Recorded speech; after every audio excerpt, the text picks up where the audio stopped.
The opportunity gap, or achievement gap, as it is commonly known, can be difficult to understand because it has different definitions, even within the field of education.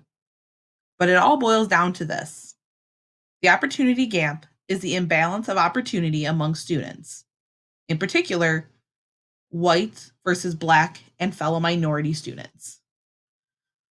This is the infographic that was created using data obtained from the 2019 Illinois report card. In this, we looked at the percentage of students that did not meet grade level expectations, meaning by the time they were in a certain grade level, were they performing to those grade level standards?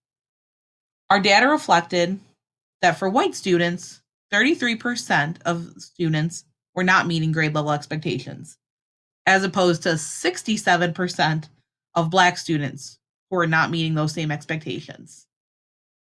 Now, it's true what they say, those formative years in elementary and middle school really do lay the foundation for high school and adult life.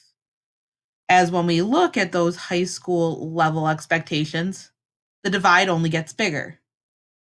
Now we see that number being reduced for white students. 24% are not meeting grade level expectations. Whereas with our black students, we see that percentage growing to a whopping 76%. When we look at this data and break it down by its different content areas, you can see that the trend stays the same. In every core content area, we have white students that on paper are outperforming their black counterparts. Now, this isn't because black or minority students don't value education or are not intelligent. It's actually exactly opposite. They're in schools and taking standardized tests that are designed not to have them succeed. The very schools that they are in are working in a way that is not benefiting them or their education.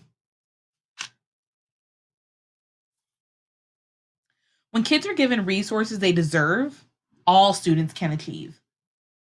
The goal isn't for one group to be like another. It's for every child to reach the highest potential they possibly can. So, how do we do this?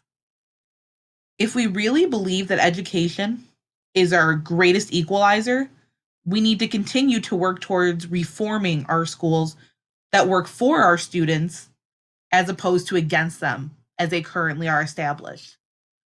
Some ways to do this are by joining parent groups and attending school board meetings. These are the places where we can learn what's going on in our schools and advocate for the needs of our students in obtaining this educational reform. And continuing to educate ourselves as teachers, as parents, as community members, and allies.